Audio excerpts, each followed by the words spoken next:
Yes, good. Ah, you're all here. Welcome, welcome. So glad you could all make it to discuss climate adaptation finance. I hope it hasn't been too hard a journey. From Copenhagen 2009 until now, it's not been easy. Cup after cup after cup, filled with promising words but little action. Yeah, meanwhile, the impacts of climate change only get worse.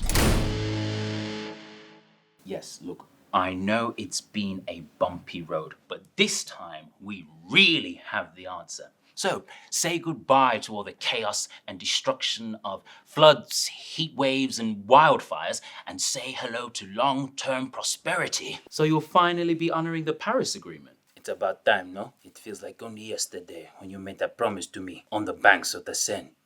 But that was 10 years ago. Great news. Honestly, this can't come soon enough. At last. So you'll be providing that money you promised us? Yes. Well, no, but there is someone I would like you to meet. The private sector. Hi, everyone. Great to be connected with you all. Nice to meet you. Yeah, same. We actually already know each other a bit.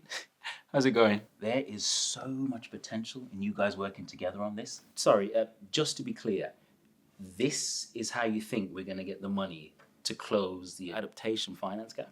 Yes. All $300 billion a year? Don't worry, we're here to help. We're going to make those adaptation projects much more attractive with blended finance. We'll spend a little bit of our money to de-risk and incentivize investments, which will lead to a massive influx of private sector money. We're all in this together. Oh dear. Nice idea, but have you actually run the numbers? For current blended finance adaptation projects, $1 of public investment brings only 51 cents of private finance, which isn't nothing. Yeah, but it's not going to close the gap. Should I just go? Wait, no, hold on. Let's just look at this realistically. You want a bankable project that generates a return, right? Well, yeah. Okay, look. There are plenty of opportunities to do just that with us in a way that genuinely increases resilience to the climate crisis. But let's not get carried away. Here's the reality. Current estimates of adaptation needs in developing countries stands at around $300 billion per year. And it's rising. The private sector is meeting only 3% of those needs.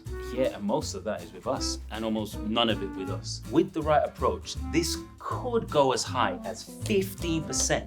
That's $45 billion of investment in climate adaptation per year. Let's take agriculture or water infrastructure projects, particularly his. Private investment could make a real difference. Agriculture. Fantastic. So glad to have made this introduction. All the best with it. Solidarity. Now, if you'll excuse me. Hold on. Your role in this isn't over. If private sector finance is going to come, it will take public finance as well to deliver the enabling conditions that make investments more attractive. Exactly. It's not one or the other. And that's before we get to this. For coastal flood protections, that's a big one. And social protection programs, and just about anything for us. The private sector's not the solution. That's got to come from you. Yes, well, it's a difficult time, you understand. The global economy right now is... And besides, you have existing legal obligations to provide the funds necessary to support us all as we adapt to the challenges of the climate crisis. Remember Paris? Hello again. And the ruling at the International Court of Justice. Yeah, I feel I was pretty clear on this as well. And need I remind you that we're all currently paying to deal with a problem that we didn't cause? Look, I get it. You're under pressure domestically. It always feels like there's no money, but there are other ways. Have you thought about asking that guy?